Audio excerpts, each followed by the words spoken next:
Hello and welcome to Two Trees Gaming. This is the second part of a three-part video series about making a Pokemon board game.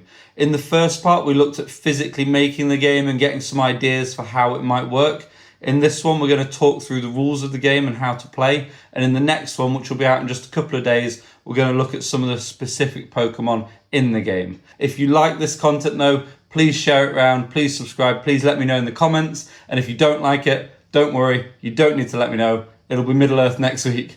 And just one more thing before we get into the rules. This isn't going on Kickstarter or anything like that. It's not my artwork. I haven't got the rights to Pokemon. Hopefully it's going to inspire you to make your own or think of something similar. And if Hasbro or the Pokemon company see this, maybe they'll get inspiration and make one of their own as well. But hopefully you enjoy looking at how to play the Pokemon board game.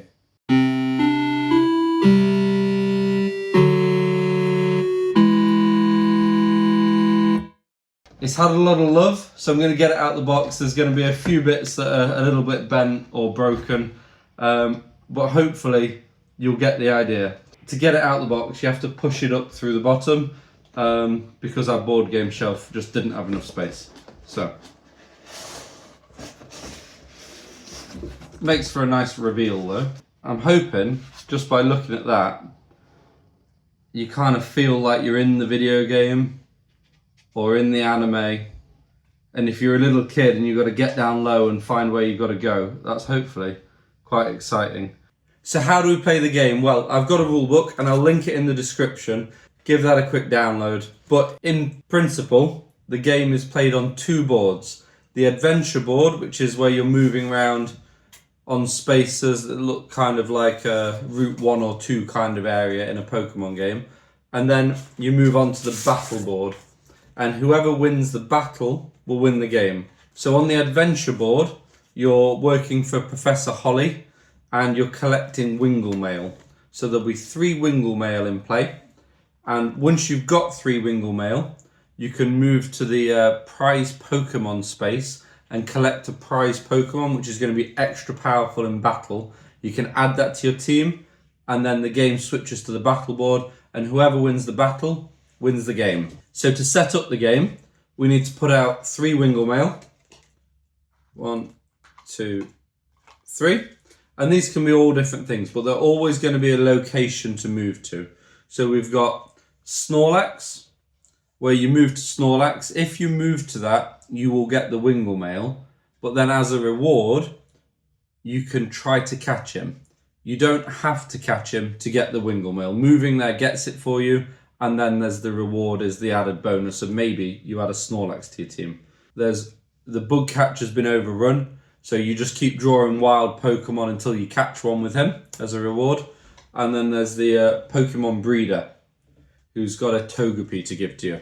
So we've got our 3 Wingull Mail out. We know where we've got to go on the board, and if we can't find them, the whole point is you get down low and you have a look, and that's what's fun for the kids that are playing it. And then we need to draw our prize Pokemon. You can play with this face down or face up, but we'll go face up today. We've got Absol.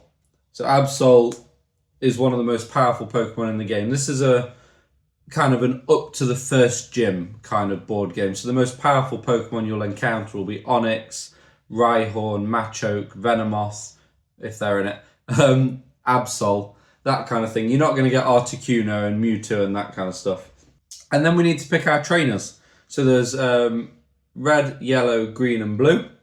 And I'm going to be the yellow trainer and I'm going to pick the best starter Pokemon, which is obviously Bulbasaur. And my opponent's going to be the blue trainer and she's going to pick Charmander. So we need to get our first Pokemon. So we've got the first Pokemon cards. There's 4 of those. I've got Bulbasaur for myself and I'll get Charmander for my opponent. So this is an example of the game set up and ready to go. We've got the 3 Wingull Mail at the top here. We've got the prize Pokemon. This is the prize Pokemon space between the 2 columns there. Got the board. We've got our 2 player characters on the Pokemon Center, which is where Joy is there. One player's got an adventure dice and their starter Pokemon. The other player's got their adventure dice and their starter Pokemon. And then in here, we've got the box, which is the rulebook, the spare character pieces, and if you want to evolve, you can swap out your Pokemon. And the first Pokemon, and then the battle dice, which we don't need any of right now. We've got the initiative token, Wingull Mail, prize Pokemon, event Pokemon, evolution Pokemon, and wild Pokemon. So then we've got to move around the board and collect the Wingull Mail or catch wild Pokemon. And to do that, we use the adventure dice. So the adventure dice has two faces with a wild Pikachu and a Pokeball on, two faces with a move 3 and a Great Ball on, one face with an Ultra Ball and a move 5, and one face with a blank and an exclamation mark. So we're going to take it in turns, and on our turn we're just going to roll the adventure dice. So I've rolled a wild Pokemon, so that means I get to draw a card from the wild Pokemon deck. I've got wild Pokemon deck, evolution Pokemon deck, and event Pokemon deck. So I've rolled a wild Pokemon and I've drawn Rattata. And there's a few things going on with the card. We've got their name, and just next to the name is a little red symbol. Not every Pokemon has this, but it means that they can evolve. Some Pokemon won't be able to evolve. Like if you get a Graveler, that's a very powerful Pokemon in Route 1 or 2. So you're not going to be able to evolve that into a Golem in this game. But Rattata can evolve. You've got their attack stat and their health stat.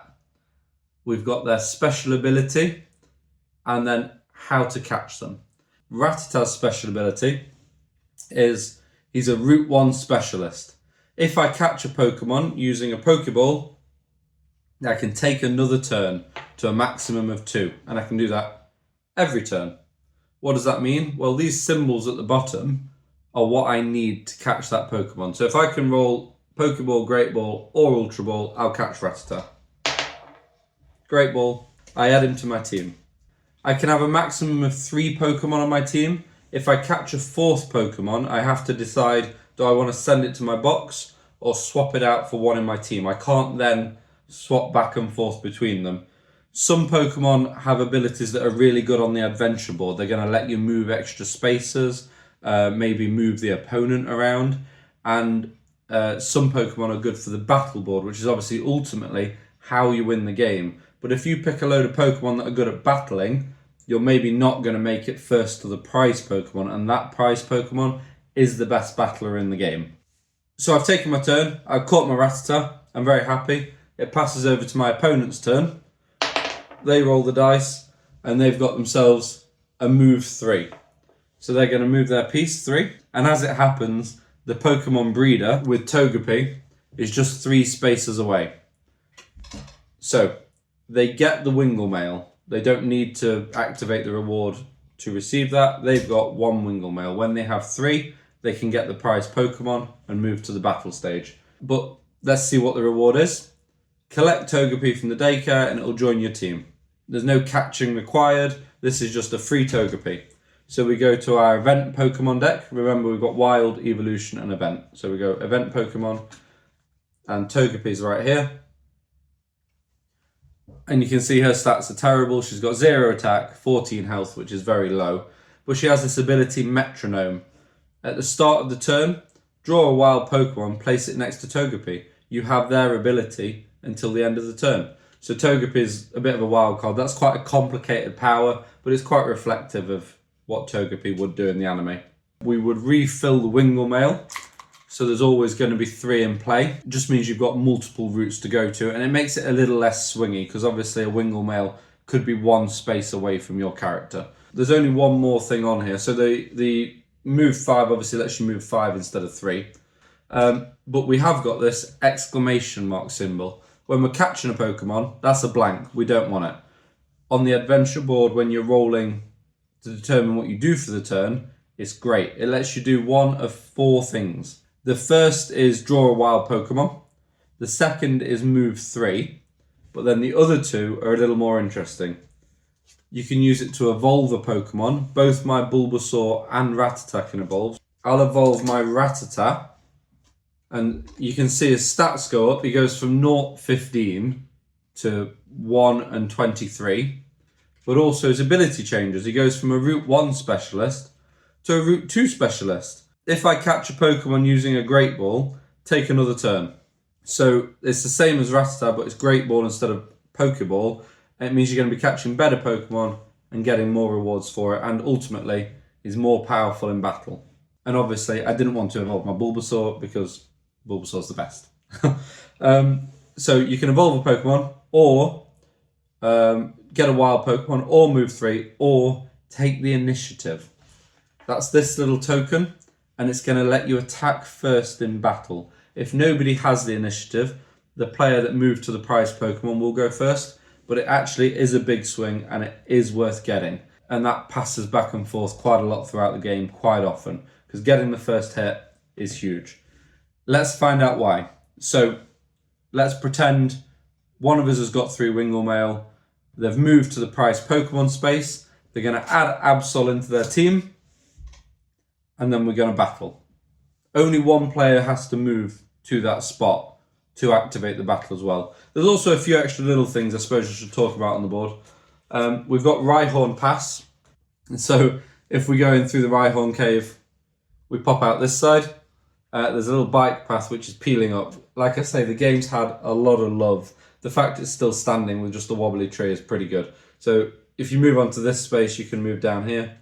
For free, you can pass through the Pokemon Center, which uses up a few spaces. Okay, let's battle. We don't need the Wingull Mail anymore. We're going to pop that back. We're going to pop any Pokemon that were left in the box back in the box as well. As in left in the player's Pokemon box back in the actual box.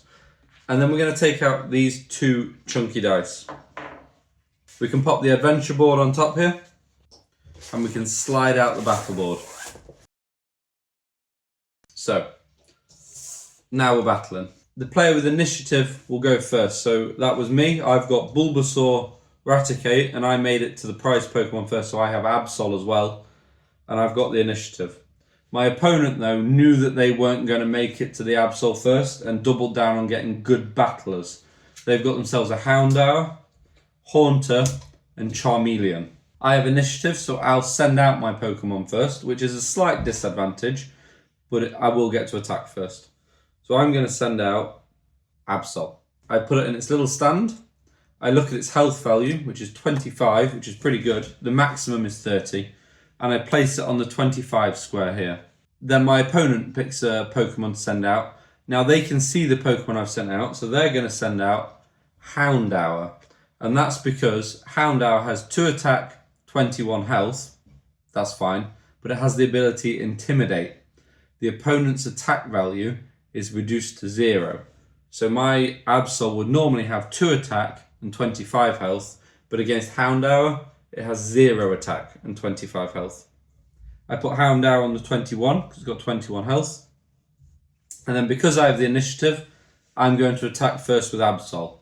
To attack, you roll a 12-sided dice, and then you add your attack value, and you take that health off the opponent. It's as simple as that. So Absol's going to attack Houndour. I'm going to roll the dice. I've got a 9. I would normally add 2 to the attack.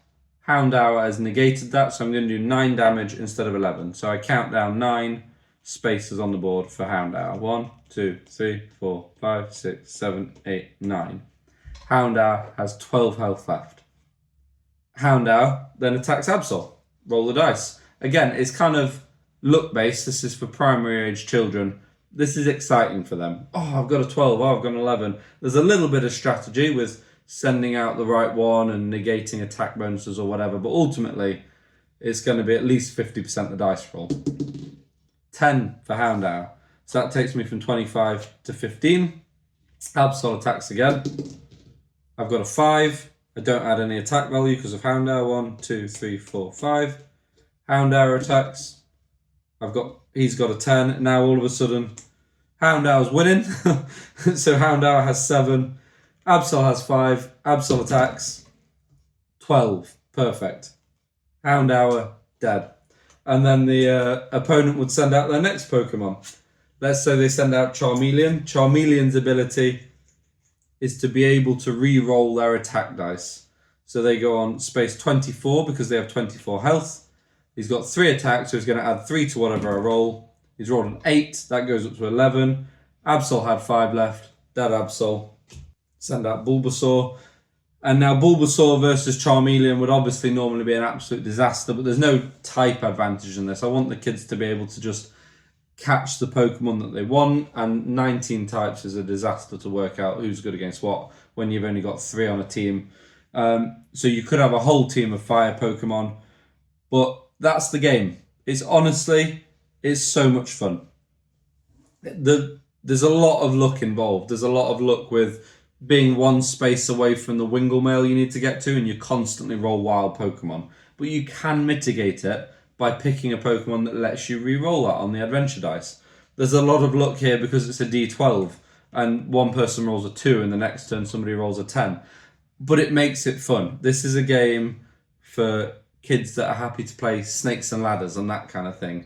It's not Middle-earth strategy battle game, you know? The next game in the Pokemon games that I've made is a lot more involved and is based on a real game and has a lot more strategic value. This is a lot of luck, but it's a lot of fun, and it's just good to sit down, 25 minutes, you're done. It kind of packs itself back up because obviously you play the adventure mode, you put it back in the box, and then you've only got 5 cards left out. Honestly, I love it. I'm really happy with it. The kids love it. Thank you so much for watching. Please like and subscribe if you like the amount of effort that's gone into all of this and want similar things in future. The next video is going to be a deep dive into some of the Pokemon in the game, and then we're back to Middle-earth. And if you're a Patreon or just a fan of the channel and you like Middle-earth and Pokemon, I'm very happy for you. But if you're 99.9% of our viewers, thank you for indulging me while I do this. We are back on Middle-earth soon. We'll see you all again.